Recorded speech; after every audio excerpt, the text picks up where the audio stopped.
ओम नमः शिवाय।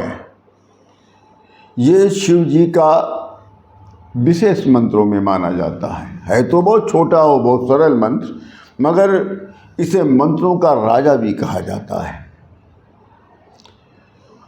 प्रश्न ये उठता है कि ओम नमः शिवाय बहुत से लोग, बहुत से साधु संत, बहुत से ज्ञानी,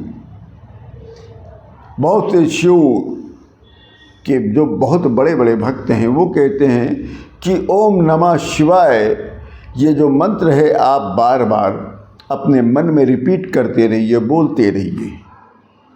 जब भी आप खाली बैठें तो ओम नमः शिवाय का आप जाप की तरह आप बोलते रहिए, या किसी से आप मिलें, मुलाकात करें तो नमस्कार और हाय हेलो के स्थान पर आप ओम नमः शिवाय बोलें। तो क्यों बोलें, क्यों बोलना चाहिए, इसी के संदर्भ में मैं श्री योगी प्रमोद जी महाराज आप सभी लोगों को प्रणाम करते हुए ये बताने जा रहा हूँ कि ओम नमः शिवाय बार बार क्यों बोलना चाहिए। ओम नमः शिवाय जो सभी मंत्रों का राजा कहलाता है, वो सिर्फ एक मंत्र नहीं है। ओम नमः शिवाय जो है हमारी उत्पत्ति है, हम सब की उत्पत्ति है। ओम नमः शिवाय जो है वो हम लोगों के जीवन को एक पहचान देता है। ओम नमः शिवाय का जो ओम शब्द है हमारा जो निराकार रूप है उसको दर्शाता है। जब शून्य था, जब कुछ नहीं था, तब सबसे पहले उस ज्योति के साथ ओम की ध्वनि उत्पन्न हुई थी। वो ध्वनि यही दर्शाता है कि तुम ज्योति हो, तुम निराकार हो, तुम ही अनंत हो। ओम नमः शिवाय तुम्हारे साकार स्वरूप को दर्शाता है। ये जो मंत्र है नमः शिवाय, ये 5 तत्वों को प्रदर्शित करता है।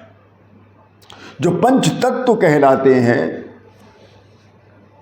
इन्हीं को ये दर्शाता है। नमः का जो न शब्द है वो पृथ्वी तत्व है, और नमः का जो मा शब्द है वो जल तत्व है, और शिवाय का जो शि शब्द है वो अग्नि तत्व है, और शिवाय का जो व शब्द है वो वायु तत्व है, और शिवाय का जो य शब्द है वो आकाश शब्द है। इस प्रकार नमः शिवाय जो है 5 तत्वों को प्रदर्शित करता है।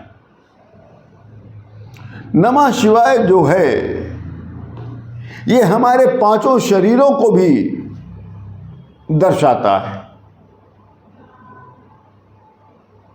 नमः का जो न शब्द है वो हमारे शरीर का अन्नमय कोश है।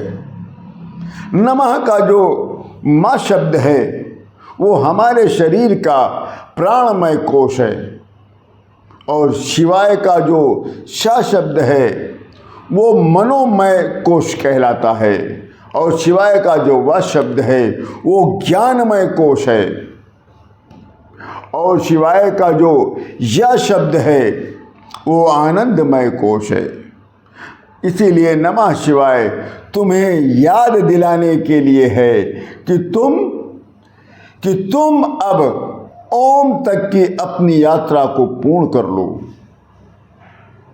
तुम्हें ओम तक की यात्रा पूर्ण करनी है, साकार से अपने निराकार स्वरूप तक, नर से नारायण तक की यात्रा को पूर्ण करना है।